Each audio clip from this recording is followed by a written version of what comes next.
Hello, good evening बच्चों। आज मैं क्लास 9th का हिस्ट्री का चैप्टर सेकंड पढ़ाऊंगा, जो उसके और रिमेनिंग पोर्शंस बचे हैं। चलिए हम लोग पढ़ते हैं आफ्टर फरवरी, मतलब फरवरी के बाद क्या हुआ रसिया में, ये हम लोग देखेंगे। चलिए लाइन बाय लाइन पढ़ते हैं, उसके बाद हम समझते हैं। Army officials, land owners and industrialists were influential in the provisional government. अब जो सैनिक अधिकारी थे, सैनिक अधिकारी मतलब आर्मी ऑफिशियल्स, और भूस्वामी मतलब लैंड ओनर्स, और उद्योगपति, वो क्या थे, बड़े प्रभावशाली थे ये प्रोविजनल गवर्नमेंट के अंदर। मतलब इनका राज चलता था प्रोविजनल गवर्नमेंट में। ये प्रोविजनल गवर्नमेंट मतलब होता है कुछ समय के लिए बनाई गई सरकार। But the liberals as well as socialist among them worked towards an elected government. लेकिन हुआ क्या, उनमें उदारवादी और समाजवादी जो लोग थे, उन्होंने क्या कि जल्दी जल्दी निर्वाचित सरकार का गठन चाहते थे। मतलब ये लोग चाहते थे कि जल्दी जल्दी डेमोक्रेसी आ जाए, जल्दी जल्दी एक क्या हो, इलेक्टेड गवर्नमेंट आ जाए। Restrictions on public meetings and associations were removed. अब जो जार ने मतलब रेस्ट्रिक्ट कर दिया था ना पब्लिक मीटिंग को और एसोसिएशन बनाने के लिए, संगठन बनाने के लिए, लेकिन उसको हटा दिया गया था। अब कोई भी एसोसिएशन बना सकता है और मीटिंग्स कर सकता है।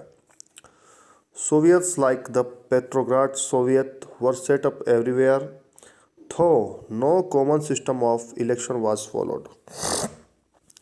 अच्छा, अब हुआ क्या इसमें, निर्वाचन का तरीका सब जगह एक जैसा नहीं था। समझ बेटा, मतलब हाँ, निर्वाचन का तरीका एक जगह सब जगह नहीं था। लेकिन पेट्रोग्राद सोवियत की तर्ज पर सब जगह सोवियतें बना ली गई थी। ठीक है, सब जगह सोवियत बन गए थे। In April 1917 the Bolshevik leader Vladimir Lenin return to Russia from exile. अब अप्रैल 1917 में क्या होता है कि जो बोल्शेविकों के जो बहुत बड़े नेता थे, एक नेता जो कुछ समय के लिए बाहर चले गए थे, मतलब उनको भगा दिया गया था कुछ समय के लिए, अब रूस वापस लौट आए। He and the Bolshevik had opposed the war since 1914. Lenin के नेतृत्व में बोल्शेविक 1914 से ही युद्ध का विरोध कर रहे थे।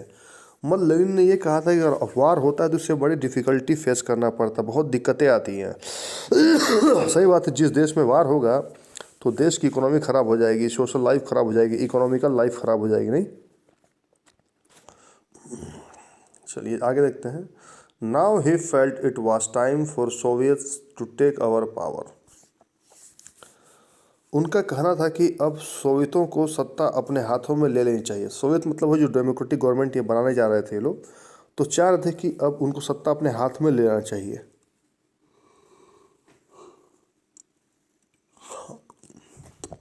आगे देखते हैं।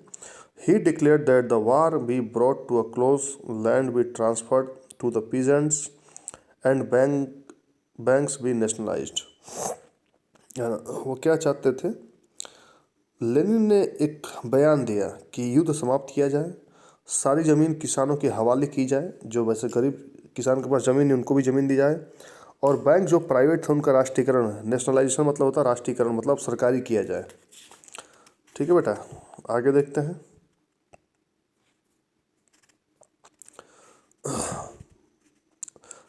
These three demands were Lenin's April thesis. He also argued that Bolshevik Party rename itself the Communist Party to indicate its new radical aims. अब इन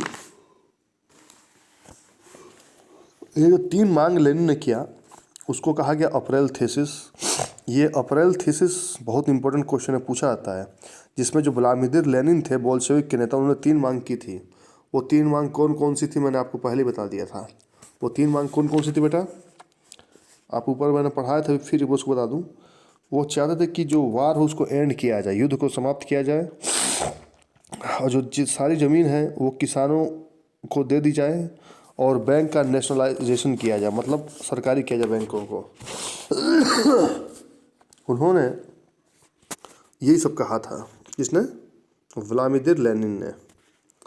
ठीक है बेटा, They thought that the time was not yet ripe for a socialist revolution and provisional government needed to be supported. उन्होंने यह भी सुझाव दिया कि अब अपने रेडिकल उद्देश्यों को स्पष्ट करने के लिए बोल्शेविक पार्टी का नाम रख दिया जाएगा, कम्युनिस्ट पार्टी रख दिया जाएगा, बोल्शेविक पार्टी का नाम। बोल्शेविक पार्टी के ज़्यादातर लोगों को अप्रैल थीसिस के बारे में सुनकर काफ़ी हैरानी हुई, है ना, बहुत ज़्यादा अप्रैल थीसिस को लेकर बहुत ज़्यादा काफ़ी हैरान थे। They thought the time was not yet ripe for a socialist revolution and the provisional government needed to be supported. अब इसमें क्या हुआ देखते हैं।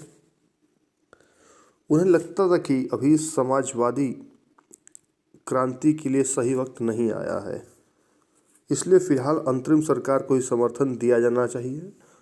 ठीक है, मतलब वो क्या चाहते थे कि अभी भी उतना टाइम नहीं आया है, समाजवादी समय नहीं आया अभी, इसलिए जो हमारी प्रोविजनल गवर्नमेंट है उसी को सपोर्ट किया जाए। अब बोलो कि तुम अभी गवर्नमेंट बना के रखो। But the developments of the subsequent months change their attitude. लेकिन हुआ क्या, लेकिन अगले ही कुछ महीनों की घटनाओं ने उनकी सोच बदल दी। अब लेनिन की थिंकिंग बदल चुकी थी। देखियो थिंकिंग क्या बदल चुकी थी। तो the summer the workers movement spread. अब इसमें क्या होता है, गर्मियों में मजदूर आंदोलन और फैल गया। In industrial areas factory committees were formed which began questioning the way industrialists ran their factories. औद्योगिक इलाकों में, मतलब जो आपके इंडस्ट्रियल एरिया थे, इंडस्ट्रियल एरिया, तो उसमें फैक्ट्रियों में कमेटियां बन गई। इन कमेटियों के माध्यम से मजदूर फैक्ट्री चलाने के मालिकों के तौर तरीकों पर सवाल खड़े करने लग गए थे। मैंने आपको पहले बताया था कि इनको बहुत ज़्यादा काम करवाया जाता था, इनको तनख्वाह भी कम दी जाती थी, लेकिन ये लोग धीरे धीरे यूनाइट होने लग गए थे। अब trade unions grew in number, soldiers committees were formed in army. अब और दिक्कत हो गया भाई, ट्रेड यूनियन की तादाद बढ़ने लगी। जो ट्रेड यूनियन थे ना, अभी लोग एक हो गए थे, उनकी यूनियन की संख्या बढ़ने लग गई थी। सेना में सिपाहियों की समितियां बनने लगी। अब सिपाही भी एक हो रहे थे, वो भी गुट बना रहे थे। ये बहुत दिक्कत हो जाती है। In June about 500 soviets sent representative to an all Russian congress of soviets. अब जून में क्या, लगभग 500 सोवियतों ने अखिल रूसी सोवियत कांग्रेस में अपने प्रतिनिधि भेजे। अब सोचिए कितना मतलब कुछ हो रहा था। As the provisional government saw its power reduce and Bolshevik influence grow, it decided to take stern measures against the spreading discontent. जैसे जैसे अंतरिम सरकार की ताकत कमज़ोर होने लगी, जो प्रोविजनल गवर्नमेंट था उसकी ताकत कमज़ोर हो रही थी, जो प्रोविजनल गवर्नमेंट थी उसकी ताकत अब कमज़ोर होने लग गई थी, और जो बोल्शेविक का प्रभाव बढ़ने लगा था, जो बोल्शेविक थे उनका प्रभाव बढ़ने लगा था। सरकार जो थी, अब जो प्रोविजनल गवर्नमेंट थी, वो असंतोष को दबाने के लिए सख्त कदम उठाने लगी। ठीक है,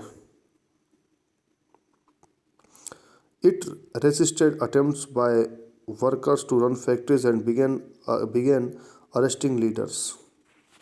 इसमें क्या हुआ, सरकार ने फैक्ट्रियां चलाने की मजदूरों द्वारा की जा रही कोशिशों को रोकना और मजदूरों के नेताओं को गिरफ्तार करना शुरू कर दिया, ताकि वो कोई प्रदर्शन नहीं कर पाए। बहुत दिक्कत हो गया भाई। तो popular demonstrations staged by the Bolsheviks in July 1917 were sternly repressed. Many Bolshevik leaders had to go into hiding और फ्ली। अब देखिए और भयंकर काम होता है। जुलाई 1917 में बोल्शेविकों द्वारा आयोजित किए गए विशाल प्रदर्शन का भारी दमन किया गया। वही जलियांवाला मैसेकर वाला हाल था यहाँ पे भी।